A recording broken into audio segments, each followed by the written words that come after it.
313년에 콘스탄티누스 대제는 밀라노 칙령을 발표하여 기독교를 공인하고 로마의 종교로 인정하고 박해를 금지합니다. 379년에 로마의 황제가 된 테오도시우스 1세는 380년에 기독교를 로마의 국교로 인정하고 392년부터는 기독교가 아닌 모든 다른 종교들을 로마 제국에서 금지하는 칙령을 내립니다. 그 이후로 로마는 기독교의 교회의 든든한 후원자가 되고 교회도 더불어 로마 제국과 로마 제국의 정치의 든든한 후원자가 됩니다. 그런데 로마 교회의 대표적인 신앙 고백문인 사도신경을 보면 우리 주님께서 로마의 총독이었던 본디오 빌라도 아래서 고난을 받으시고 십자가에 죽임을 당하셨다, 그렇게 고백하고 있습니다. 사실 교회는 본디오 빌라도보다 오히려 예수님을 십자가에 못 박은 책임을 유대인들에게 두고 유대인들에 대한 적대감이 훨씬 컸습니다. 처음부터요. 그래서 동방교회는 이집트 콥틱 종교회와 동방교회는 본디오와 그의 아내를 교회의 성인으로 추대하고 추기를 제정하기까지 하였습니다. 그런데 어떻게 로마 제국의 든든한 후원을 받고 로마 제국의 그 정치 제도를 든든하게 후원하던 교회의 신앙 고백서에 본디오 빌라도가 예수님을 핍박하고 십자가에 넘겨주었다는 신앙 고백을 넣을 수 있었을까요? 우리는 사도신경이 후대 로마 교회가 인위적으로 만든 고백문이라고 그렇게 주장하는 사람들이 있는데, 교회 사가들의 증거에 의하면 기독교가 로마의 종교로 로마의 국교로 공인되기 훨씬 전부터 이 사도신경의 기본적인 신앙 고백의 내용들이 보편 교회에 수정할 수 없는 신앙 고백으로 존재하고 있었기 때문에 사도신경에 본디오 빌라도 아래서 그리스도께서 고난을 받으시고 십자가에 못 박혀 죽으셨다, 그렇게 고백하고 있는 것입니다. 사도신경은 로마 교회의 인위적인 산물이 아니었습니다. 그래서 오늘 본문을 통해 그리스도께서 본디오 빌라도 아래 고난받으시고 십자가에 죽으셨다는 말이 의미하는 바가 무엇인지 좀 더 살펴보려고 합니다. 오늘 본문 28절부터 32절까지 다시 한번 읽겠습니다. 교독하겠습니다. 그들이 예수를 가야바에게서 관정으로 끌고 가니 새벽이라. 그들은 더럽힘을 받지 아니하고 유월절 잔치를 먹고자 하여 관정에 들어가지 아니하더라.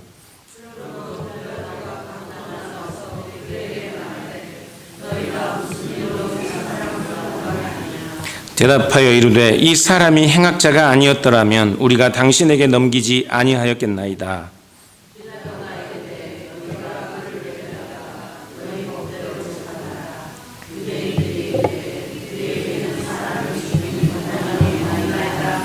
함께 읽겠습니다.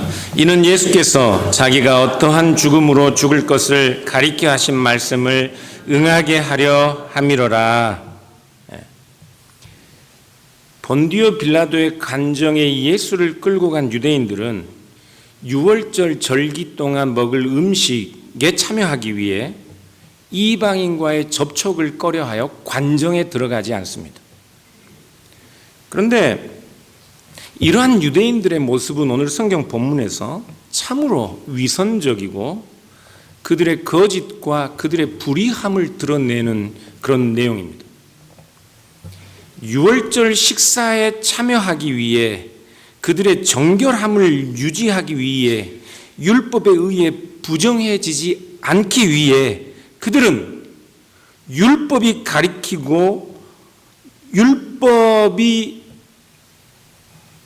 목적하는 참된 그리스도, 예수 그리스도를 죽이기 위해 온갖 불법과 거짓과 편법을 사용하고 있기 때문에 그렇습니다.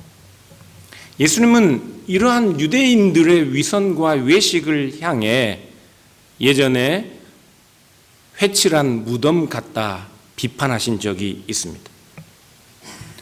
참된 종교는 제의가 아닙니다. 참된 종교는 제의에 국한되는 것이 아닙니다.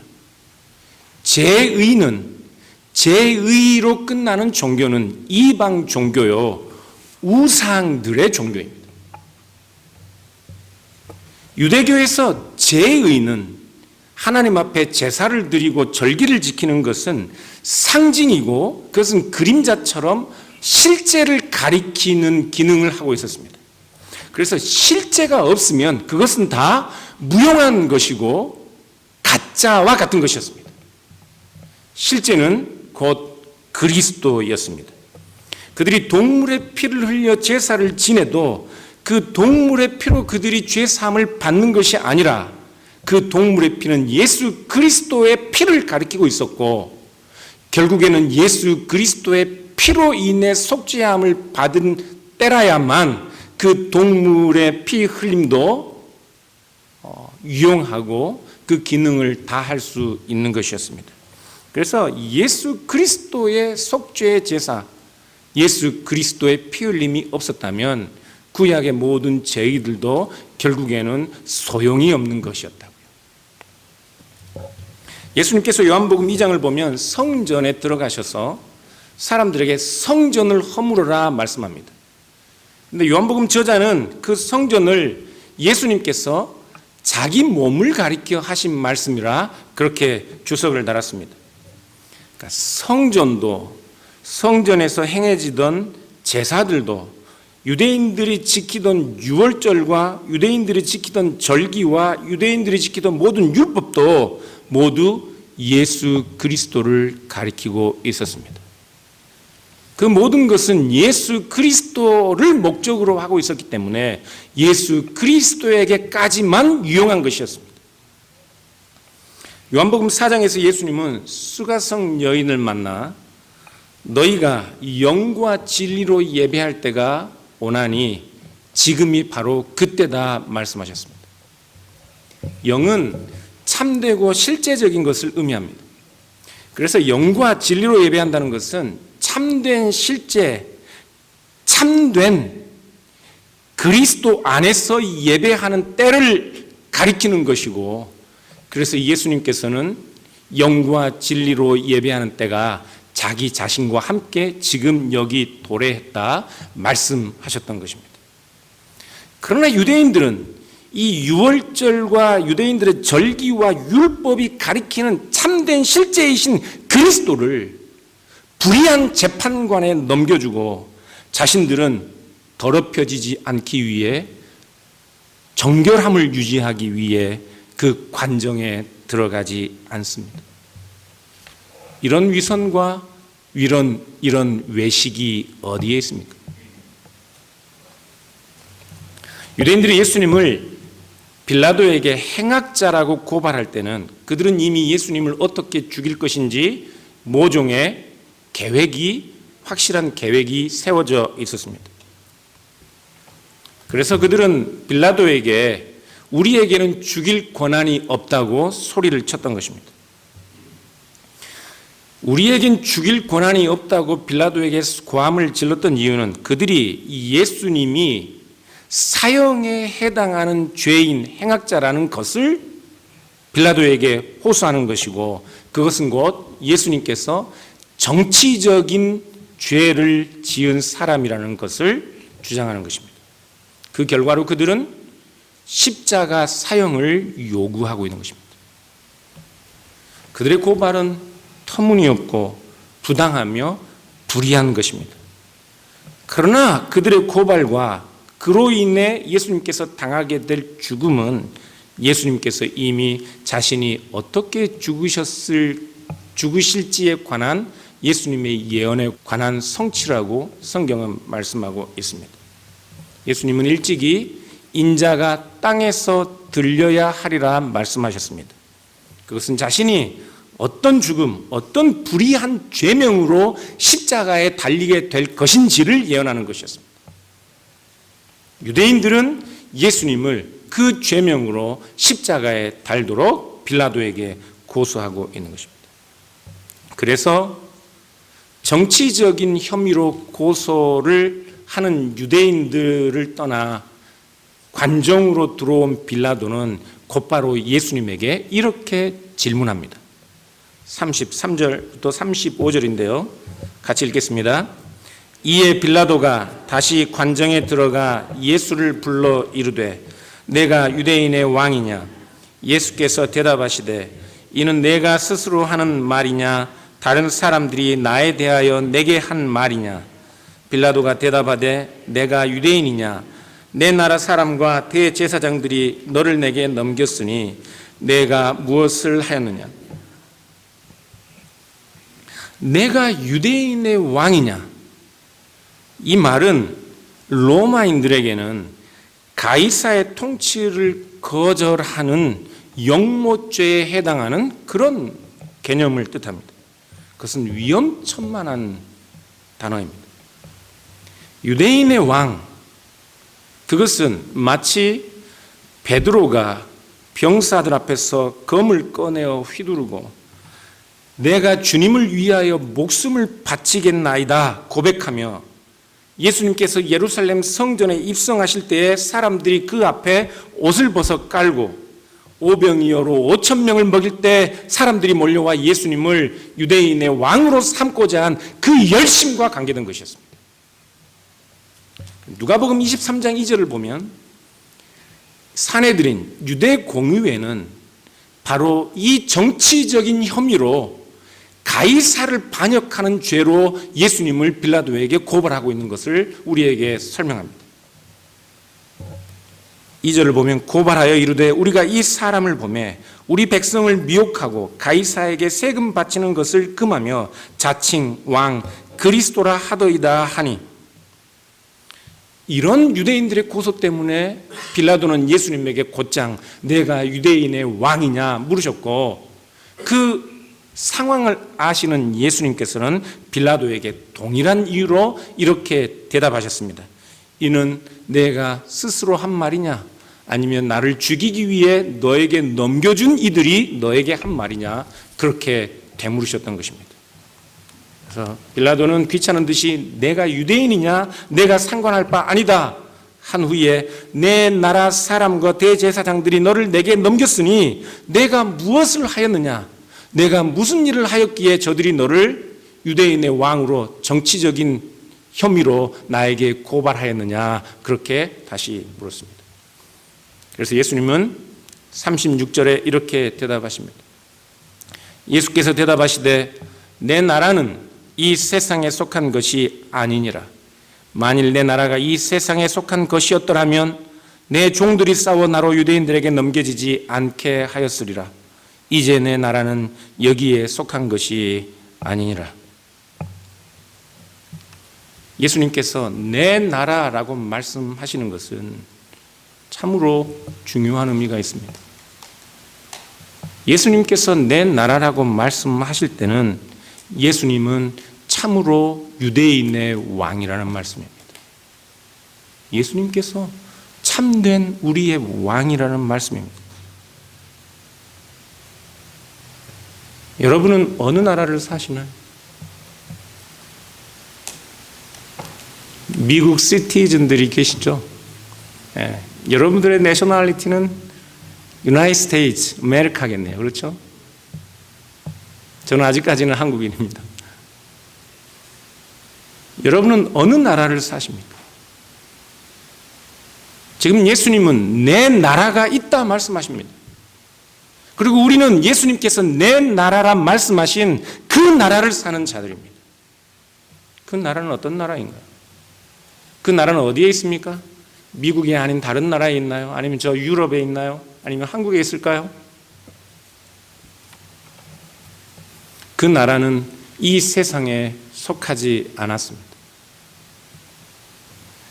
예수님께서는 만일 주님의 나라가, 그리스도의 나라가 이 세상에 우리가 속한 이 동일한 세상에, 우리의 나라들이 속한 이 동일한 세상에 속한 것이라면 예수님의 제자들이 예수님을 유대인들에게 넘기지 않으려고 검과 몽치를 휘둘렀을 것이라 그렇게 말씀합니다. 그렇다면 왜 유대인들은 예수님을 고발한 겁니까? 예수님의 나라가 우리가 사는 이 세상, 동일한 세상에 속하지 않아서 우리가 사는 세상을, 우리가 가진 힘과 능력과 동일한 것으로 우리를 위협하지 않는다면 도대체 유대인들은 왜 예수님을 사활을 걸고 죽이려고 했을까요? 그들이 사활을 걸고 예수를 죽이려 한 것은 예수 그리스도로 말미암아 그들이 이 세상에 속하지 않은 예수 그리스도의 나라에 의해 위협을 받고 그들이 세우려 하는 그 나라가 무용한 것으로 드러날 것이기 때문에 예수 그리스도와 그의 나라를 핍박하는 것입니다. 예수 그리스도와 그의 나라가 유대인들과 세상에 힘있는 자들이 세우고 지키려고 하는 그 나라의 위선과 거짓과 불의함을 폭로하고 유대인들의 그 종교적 제의의 외식과 위선과 거짓을 폭로하기 때문에 그들은 사활을 걸고 예수와 그의 나라를 죽이려 한 것입니다. 37절을 같이 볼까요? 같이 한번 보겠습니다. 빌라도가 이르되 그러면 내가 왕이 아니냐? 예수께서 대답하시되 내 말과 같이 내가 왕이니라. 내가 이를 위하여 태어났으며 이를 위하여 세상에 왔나니 곧 진리에 대하여 증언하려 함이로라. 무릇 진리에 속한 자는 내 음성을 듣느니라 하신대. 그리스도의 나라는 진리의 왕국입니다. 그리스도는 참된 왕이십니다. 그의 나라는 진리의 나라입니다. 그리스도는 그 나라를 세우기 위해 이 땅에 오신 것입니다. 예수 그리스도와 그의 나라는 이 세상에 진리를 증언하며 또한 진리에 속한 자는 진리의 왕이신 그리스도의 음성을 듣습니다. 그렇기 때문에 진리의 나라가 이 세상에 임하면 이 세상에 속한 힘과 권세로 동일한 능력으로 이 세상을 위협하지 않아도 진리의 나라가 드러내는 그 진리 때문에 진리의 음성을 듣는 자들은 이 세상의 불의와 타협하지 않고 이 세상의 위선과 외식에 동참하지 않을 것이기 때문에 이 세상 나라는 그 진리의 나라에 의해 위협을 받을 수밖에 없는 것입니다. 마치 이런 것입니다. 예수님께서 참된 유대인의 왕으로 예루살렘 성에 입성하실 때 그리스도께서는 나귀 새끼를 타셨습니다. 나귀 새끼를 타신 참된 유대인의 왕은 크고 위험 있는 군사용 말을 타고 황금으로 치장된 마차를 탄 그 왕들이 그들의 힘과 권력으로 백성들을 위협하지 않아도 오히려 참된 왕의 겸손함과 그 진실함 때문에 그 앞에 순종하는 그 나라에 의해 그들은 위협을 받는다고. 본디오 빌라도는 어떤 사람입니까? 우리가 오늘 요한복음을 읽어보면 실제로 본디오 빌라도는 유대인들보다 더 예수님의 무죄함을 인정하는 사람처럼 보입니다. 그래서 사도신경에서 본디오 빌라도에게 고난을 받으셨다는 말이 참 이해되지 않는 경우도 있습니다. 그러나 본디오 빌라도는 그리스도가 세운 그 나라, 참 진리이신 그리스도가 제국의 힘과 세상을 검과 몽치로 다스리는 그 권력의 제도 앞에 오히려 무슨 힘이 있을까 비아냥거리던 사람입니다. 진리를 부정하는 사람이라고요. 오늘 보면 38절부터 40절까지 함께 보겠습니다. 같이 읽겠습니다. 빌라도가 이르되 진리가 무엇이냐 하더라. 이 말을 하고 다시 유대인들에게 나가서 이르되 나는 그에게서 아무 죄도 찾지 못하였노라. 6월절이면 내가 너희에게 한 사람을 놓아주는 전례가 있으니 그러면 너희는 내가 유대인의 왕을 너희에게 놓아주기를 원하느냐 하니 그들이 또 소리질러 이르되 이 사람이 아니라 바라바라 하니 바라바는 강도였더라. 빌라도가 예수님이 진리에 대하여 증언하러 왔다 하자 곧바로 진리가 무엇이냐 묻습니다. 그런데 이 말은 질문이 아닙니다. 진리가 무엇인지 예수님께 묻는 말이 아니라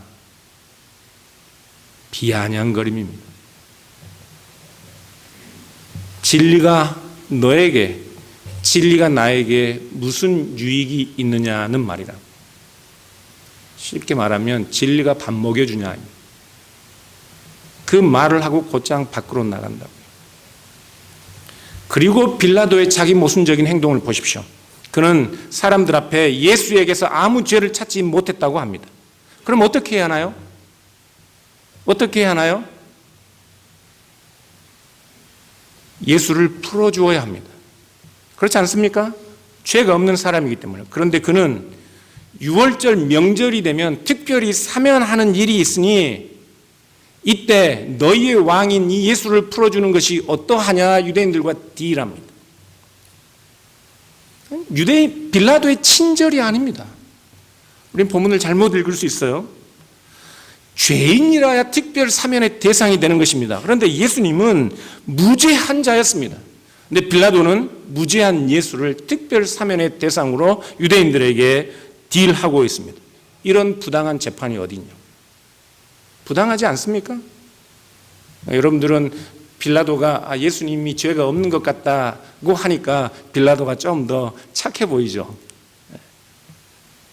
빌라도는 지금 진리가 우리에게 무슨 유익이 있느냐를 몸소 보여주고 있는 것입니다.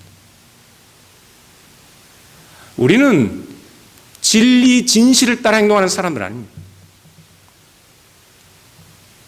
우리는 진리가 중요한 사람들은 아니라 진리보다 더 많이 먹고 더 배부르는 것을 추구하는 사람들입니다. 진리보다, 진실보다 더 내가 높아지는 일을 선택하고 그 길을 가는 사람들이라고요. 우린 다 빌라도 같은 사람들.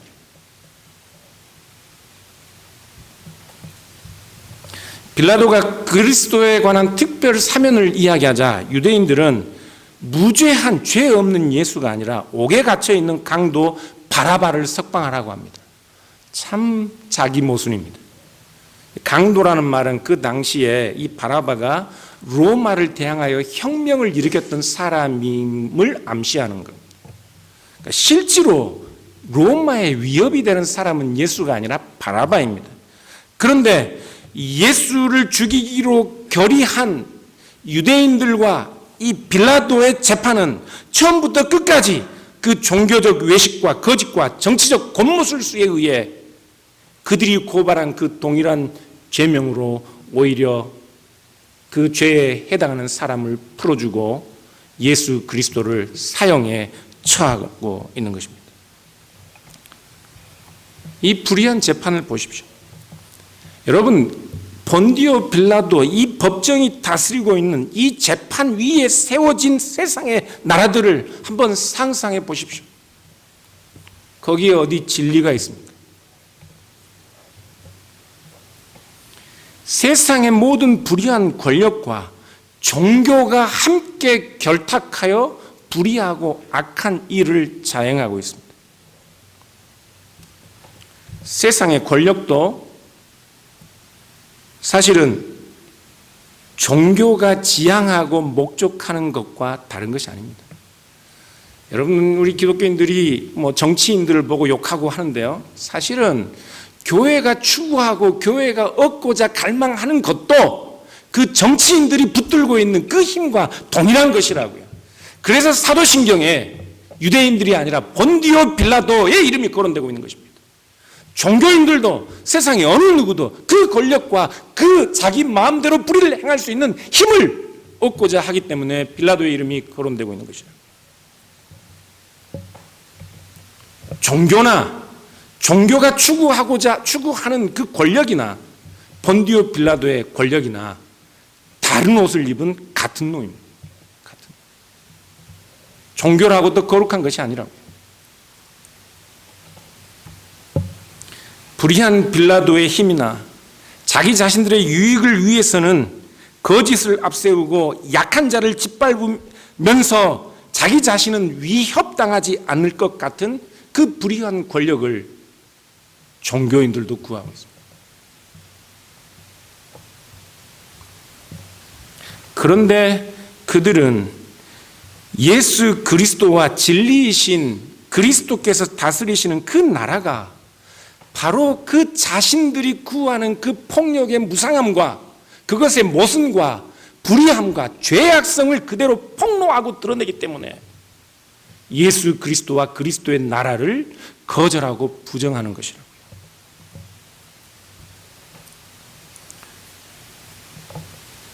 오늘날 한국 사회는 여러 가지 일들로 시끄러운데요. 몇 개월 전부터 일본과 심각한 무역 전쟁을 일으키고 있습니다. 그런데 그 두 나라가 경제적인 문제로 대립하고 있는 것 같은데 그 이면에는 역사 왜곡과 과거사 청산의 문제가 도사리고 있습니다. 한국의 대법원에서 2차 세계대전 일제시대 지나며 그 2차 세계대전 당시에 일본의 전범 기업들에 대하여 그들이 강제징용한 사람들에 대해서 피해를 보상하라 판결했기 때문에 일본은 한국에 대하여 강제무역 조치를 취하고 있습니다. 그런데 여러분, 지금 일제시대 이후에 얼마나 많은 시간이 지났습니까? 강제징용에 끌려갔던 사람들은 다 죽고 단 한 사람 남았습니다. 그분도 나이가 90이 넘어 언제 인생의 마지막 마침표를 찍을지 모르는 사람인데 그가 무슨 욕심으로 무슨 배상을 받으려고 일본 전범 기업들을 향해 소송을 걸었을까요? 문제는 일본의 기업들과 일본 정부가 일제시대 때 위안부들과 강제징용인들에게 그들의 비참한 폭력적인 역사에 대하여 진심 어린 사과를 한 번도 한 적이 없기 때문에 그들은 일본 전범 기업들에 대하여 고소를 하였던 것입니다. 단 한 사람 남아 있습니다. 독일은 스스로 2차 세계대전의 전범 기업들의 모든 재산을 국가로 환수하여 또한 전쟁 범죄자들을 국가재판에, 세계적인 국가재판에 세우고 그 독일의 수상이 바뀔 때마다 무릎을 꿇고 폴란드와 유대인들에게 사죄하고 언제나 기회가 있을 때마다 그 일에 대한 사죄를 반복하고 있는데 일본은 단 한 번도 그런 역사가 없습니다. 일본에 신사라는 곳이 있습니다. 신사참배라는 말들을 여러분이 잘 들어보셨을 텐데 그것은 일본을 위해 목숨을 바친 아주 위대한 국가의 영웅들을 그 영웅들의 위패를 안치하는 곳입니다. 그런데 그곳에는 독일에서는 사형과 무기징역에 해당하는 전범 범죄자들 1급 범죄자들에 해당하는 사람들의 위패가 14개나 모셔져 있습니다. 반성이라는 것이 없습니다.